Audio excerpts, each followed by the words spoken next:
আসসালামু আলাইকুম প্রিয় দর্শক, অন্য মঞ্চের আলাপচারিতায় আপনাদের সকলকে আমন্ত্রণ জানাচ্ছি। আমার এক বন্ধু পলিটিক্যাল কারণে একবার পরীক্ষা দিতে পারলো না, ক্যাম্পাসে যাওয়ার উপায় নেই, কারণ তার যে প্রতিপক্ষ দল আছে তারা তাকে মারবে। তো আমরা সকলে খুব শুনে টেনশনে পড়ে গেলাম, ভাবলাম যা হারে বেচারার 1 বছর লস হলো। তো সকলেই সন্ধ্যাবেলা তাকে গিয়ে একটু সান্ত্বনা দিলাম যে কি আর করবা, এটা তো হয়, পলিটিক্স করেছো, এটা এটা। তো আমার বন্ধুটা খুব মুচকি মুচকি হাসে। তো আমি বললাম যে তুমি হাসছো কেন? তো বললো, দোস্ত শোনো, এই বছরের প্রিপারেশনের অবস্থা এত খারাপ ছিল, আমি ভাবছিলাম যে এইবার পরীক্ষা দিব না, এই বছর ইয়ার গ্যাপ দিব, না হলে রেজাল্ট খুব খারাপ হবে। তো এখন যেটা হলো, যেহেতু ক্যাম্পাসে ঢুকতেই পারলাম না, পরীক্ষা দিতেই পারলাম না, ইজ্জতটা বাঁচলো কারণ যদি পরীক্ষা দিতে আমার রেজাল্ট বেশি খারাপ হতো তাহলে তো সকলে বলতো যে আরে ছাত্রটা খারাপ। এখন বলতে পারি যে পলিটিক্যাল কারণে আমাকে পরীক্ষা দিতে দেওয়া হয় না। এই যে তোমরা আসছো সকলে মিলে একটা সহমর্মিতা দেখাচ্ছ, আত্মীয় স্বজন বন্ধু বান্ধব বাইরের সবাই বলাবলি করছে যে এই ছেলেটাকে পরীক্ষা দিতে দেওয়া না দেওয়াটা ঠিক হলো না, এটাই হচ্ছে গেম। কাহিনীটা কেন আপনাদেরকে বললাম, এই একই কাহিনীর মধ্যে পড়ে গেছে এখন বাংলাদেশ আওয়ামী লীগ। বাংলাদেশ আওয়ামী লীগকে নির্বাচন করতে দেওয়া হবে না, এবং এইটা নিয়ে খুব তোড়জোড় শুরু হয়েছে গত কয়েকদিন ধরে। আপনারা যদি গত বিশেষ করে সপ্তাহখানেকের ডেভেলপমেন্ট লক্ষ্য করেন তাহলে খুব মজা পাবেন।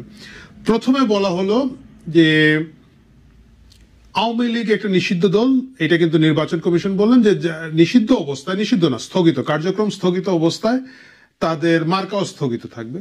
ভালো, তাদের মার্কা স্থগিত থাকা ভালো। যদি এটা মার্কা স্থগিত না রেখে যদি আবার সাবেক ছাত্রলীগ নেতাদেরকে দিয়ে দেন, মানে ন্যাশনাল নৌকা পার্টি বানায় ফেলেন আর কি, ওই যে এনসিপি আছে না, ওই যে এপিসির ভিতরে যে দলটা ঢুকে থাকে, আপনারা যদি ভুলে গিয়ে থাকেন আর কি, তো তাদেরকে যদি আবার নৌকা দিয়ে দেয়, কারণ ওদেরকে সাপলা দিবে না। তো ওই টেনশন থেকে আওয়ামী লীগ বাঁচলো। কিন্তু খুব বড় গলায় নির্বাচন কমিশন বললেন যে না, যাদের কার্যক্রম স্থগিত তাদের মার্কা স্থগিত। খুব ভালো কথা।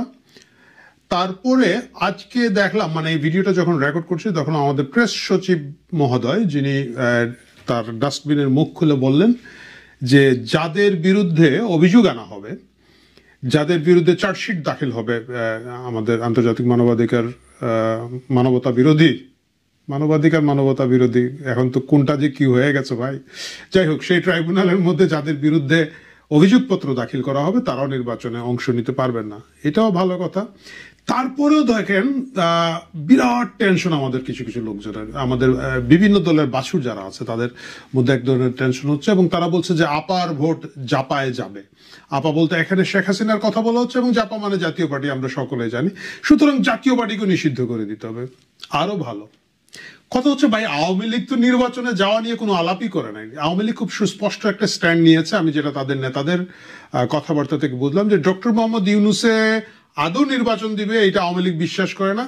যদি নির্বাচন দেয় সেটা রিগড হবে, কারণ শুধু এটা এখানে না, কালার রেভুলেশন যেসব দেশে হয়েছে বিশ্বের সবখানে এটা রিগড হয়। পরবর্তী নির্বাচন এটা রিগড হবে, এইখানের মধ্যে অনেক ধরনের জালিয়াতি জোচ্চুরি হবে, এবং ডক্টর ইউনূসের অধীনে আওয়ামী লীগ নির্বাচনে যাবে না, সুস্পষ্ট ক্লিয়ার মেসেজ তাদের। তাহলে কেন তাদেরকে নির্বাচনে নিবেন কি নিবেন না এটা নিয়ে আপনাদের টেনশন? আওয়ামী লীগ তো হচ্ছে ওই যে আমার সেই বন্ধুর মতো, সে দেখেছে যে তার প্রিপারেশন ভালো না, সে পরীক্ষা দিতে পারবে না। কেন প্রিপারেশন ভালো না? এখন পর্যন্ত প্রায় 150 সাবেক বলতে গত সংসদ এবং গত 2-1টা সংসদের এমপি, প্রায় 120 জনের উপরে জেলের কারাগারের মধ্যে আছেন। মানে হচ্ছে 120টা আসন এখানেই শেষ।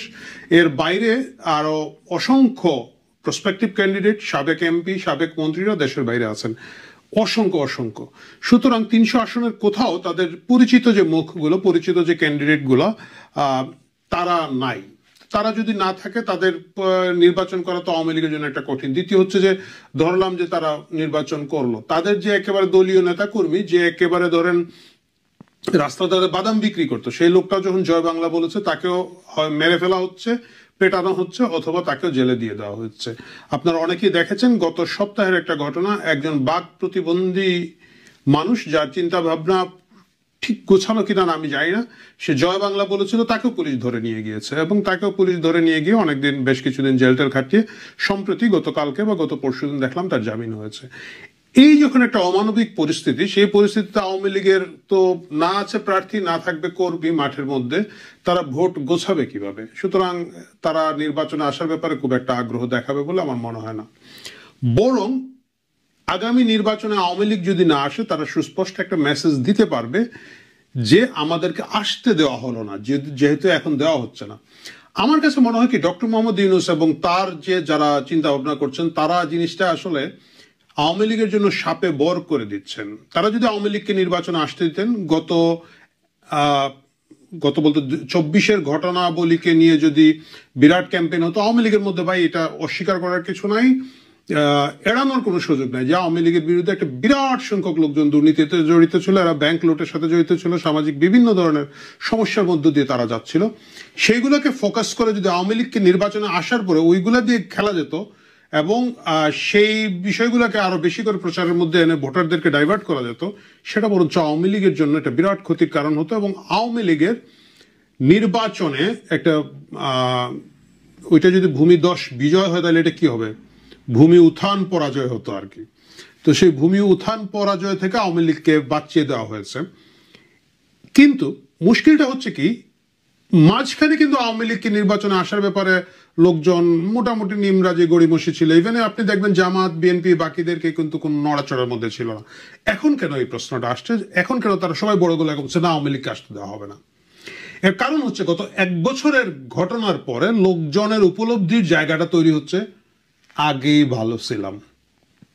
প্রিয় দর্শক, আপনারা যারা আমার এই ভিডিওটা দেখছেন তারা যদি এটা বিশ্বাস না করেন, আপনি র্যান্ডম 10 জন মানুষকে, আপনার পরিচিত 10 জন মানুষকে জিজ্ঞেস করবেন যে গত 1 বছরের ঘটনাবলী যেটা হচ্ছে, ডক্টর ইউনূস এবং তার মব সরকারের যে কার্যক্রম চলছে, একই সাথে তার সাথে যে বিভিন্ন রাজনৈতিক দল যারা ক্ষমতায় আসার সম্ভাবনা তৈরি হয়েছে, বিএনপির বিরুদ্ধে যে পরিমাণ চাঁদাবাজি সন্ত্রাসের অভিযোগ এসেছে, তারপর ধরেন জামাতে ইসলাম যেভাবে একেবারে তাদের কি বলে রাজাকার বাপদের ছবি টাঙানো বিভিন্ন অফিস আদালত বিশ্ববিদ্যালয়ের কি পয়েন্টগুলো দখল করার যে রাজনীতিটা করছে, সবকিছু মিলিয়ে মানুষের কাছে যদি প্রশ্ন করেন যে গত 1 বছরের তুলনায় আওয়ামী লীগ আগে ভালো ছিল কিনা, না, অনেকেই কিন্তু মাথা চুলকায়। আপনাদের কি বলবে, আমাকে আপনাদের বলার দরকার নেই যে আগেই হয়তো ভালো ছিলাম। এবং তাদেরকে যদি বলেন যে আবার আপনারা যদি নির্বাচনে কি করবেন, তারা যারা বিশেষ করে অনেকেই গত জুলাইতে যারা এক করে বিক্ষোভে ফেটে পড়েছিল, আওয়ামী লীগকে প্রতিহত করার জন্য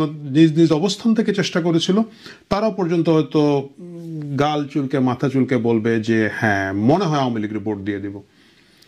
এই যখন অবস্থা, এই আশঙ্কায় এখন আওয়ামী লীগকে আটকাতে হবে এবং এই আটকানোর জন্য পরপর নির্বাচন কমিশন কথা বলছেন, আমাদের ডাস্টবিন ভাই কথা বলছেন। আপনি দেখবেন আমাদের যে জামাতের যে একটা উকিল তাজুল ভাই, আমাদের তাজুল সাহেব বলেছেন যে পরবর্তী সরকার এসে বিচার করবে কি জানি না, তাই আমরা তাড়াহুড়া করে ফেলছি। মানে একটা বিচার যে তাড়াহুড়া করে করা যায় না, মানে সেটা আপনি যতই একটা ক্লাউন বিচারও যদি করে থাকেন, সেটা যে তাড়াহুড়া করে করা যায় না এইটুক সেন্সও তাদের নাই। আপনারা যদি দেখেন 96-এ শেখ হাসিনা ক্ষমতায় আসার পরে বঙ্গবন্ধু হত্যাকারীদেরকে কিন্তু চাইলেই ধরে নিয়ে গুলি করে ফেলতে পারতেন, মানে ইমোশনের জায়গা থেকে যদি আপনি দেখেন। উনি কিন্তু 2001-এ বিএনপি নির্বাচিত হয়ে আসলো, বিএনপি জামাত নির্বাচিত হওয়ার আগের 5 বছর ক্ষমতা ছিলেন 96 থেকে, বিচার সম্পন্ন করতে পারলেন না, কারণ প্রসেস মেনটেন করে যেতে যেতে 5 বছর লাগলো। এখন তাজুল সাহেবের যে ভাব হচ্ছে যে না কোনো প্রসেস নাই, আগে বিচার করে ফেলতে হবে। যে কোনো মূল্যে তারা আওয়ামী লীগকে নির্বাচনে আসতে এখন আটকাবে, কারণ হচ্ছে তারা নিজেরা বুঝছে যদি এখন একটা 70% ফ্রি ফেয়ার ইলেকশন হয় এবং আওয়ামী লীগের মিনিমাম স্পেস দেওয়া হয়, আওয়ামী লীগ হয়তো নির্বাচন জিতে যাবে। ভয়ানক অবস্থা যে আওয়ামী লীগকে বিভিন্নভাবে চেষ্টা করে, বলতে গেলে বিভিন্ন শক্তি অ্যান্ড স্টেক হোল্ডার একসাথে মিলে 2024-এর জুলাইতে পরাজিত করলো। তারা যদি 1 বছর পরে ফিল করে যে আওয়ামী লীগের আবার লোকজন ভোট দিয়ে দিতে পারে, আমি তাদের দোষ দেই না, তারা তাদের জায়গা থেকে চেষ্টা করবে এটাকে আটকাতে। এবং এই কারণে আপনি দেখবেন বাসুরা বলছে যে আপার ভোট জাপায় পাবে। শোনেন, জাপারেও আপনি নিষিদ্ধ করে দিলেন, যদি আওয়ামী লীগ খেলতে চায় তাহলে যে মুশকিলগুলো তৈরি হবে আমি আপনাকে বলি। আপনি আপার ভোট জাপাকে দিবেন বলে আপনি জাতীয় পার্টিকে ব্যান করে দিলেন, ফাইন।